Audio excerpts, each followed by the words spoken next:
একরাশ খিদে নিয়ে যখন আমার হাজবেন্ড বাসায় ফিরে ঠিক তখনই আমি তার জন্য এই রেসিপিটি বানিয়ে নিই। গরম গরম ভাতের সাথে খেতে এতটাই মজা, অমৃত বলতে গেলে। আর অনায়াসে পাতিলের ভাতও শেষ হয়ে যাবে। আজকের এই রেসিপিটির জন্য আমাকে বাজার থেকে কুমড়ো শাক নিয়ে আসতে হয়েছে। অল্প পরিমাণে কুমড়ো শাক এনে ভালো করে পরিষ্কার করে ধুয়ে নিয়েছি। একটা ছাঁকনিতে রেখে আপনারা এক্সট্রা যে পানিটা থাকে সেটা ঝরিয়ে নেবেন। আর লাগবে বাঁশপাতা শুটকি।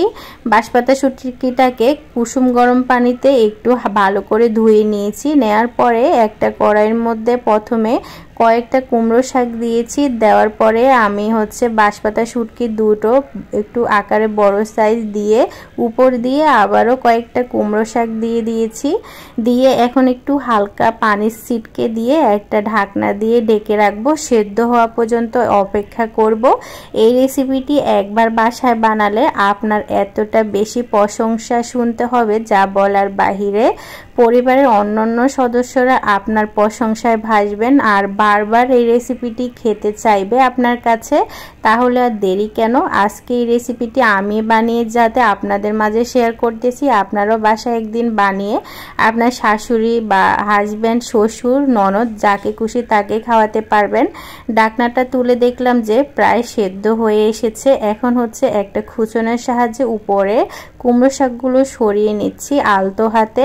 তারপরে যেই শুটকিটা দেওয়া হয়েছে সেটা সেদ্ধ হয়েছে, এটাকে এখন আমি তুলে রেখে দিব। রেখে দিয়ে বাকি যে কুমড়ো শাকগুলো রয়েছে এগুলোকে ভালো করে সেদ্ধ করে নিব একদম পানিটা শুকানো পর্যন্ত।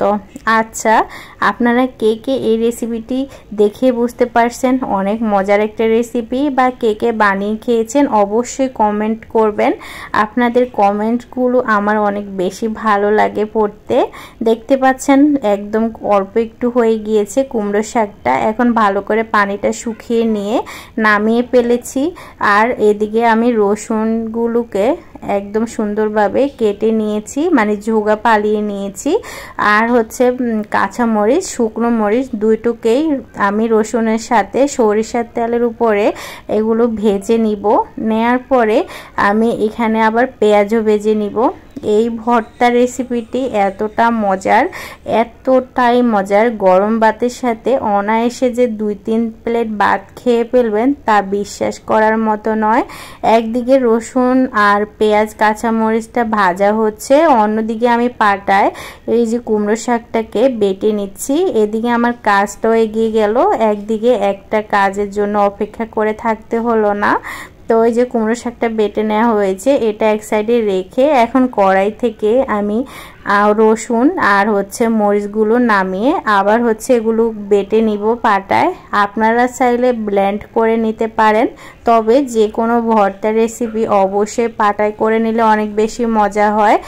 আর হ্যাঁ, আমি বলতে ভুলে গিয়েছি, এই পর্যায়ে আপনারা এই যে শুটকিগুলো সেদ্ধ করে রেখেছেন সেটা একদম কাঁটাগুলো বেছে সেটাও একটু পাটায় বেটে নেবেন। আর যদি অবশিষ্ট কাঁটা থাকে তাহলে অবশ্যই ভালো করে বেটে নেবেন যাতে করে কোনো কাঁটার আঁচ না থাকে। যাই হোক, এগুলো আমি করে নিচ্ছি।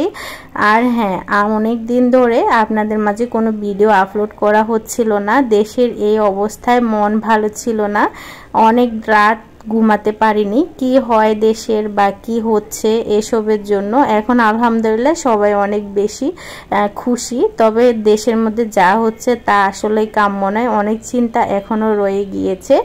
তো এই যে দেখতে পাচ্ছেন আমি এগুলো এখন বেছে নিচ্ছি। কাঁটাগুলোকে আমি এখন পাটায় বেটে নিব ভালো করে যাতে করে কাঁটা না লাগে। তো এখন আমি রসুন তারপর কাঁচামরিচ শুকনো মরিচটাও একসাথে বেটে নিব। নিয়ে তারপরে একসাথে আমি এগুলো তেলের উপরে পেঁয়াজের মধ্যে ভেজে নিব। আপনারা চাইলে একই সাথে পেঁয়াজের সাথে সব কিছু বেটে নিতে পারেন, যার যেভাবে ইচ্ছা ঠিক সেভাবেই করে নেবেন।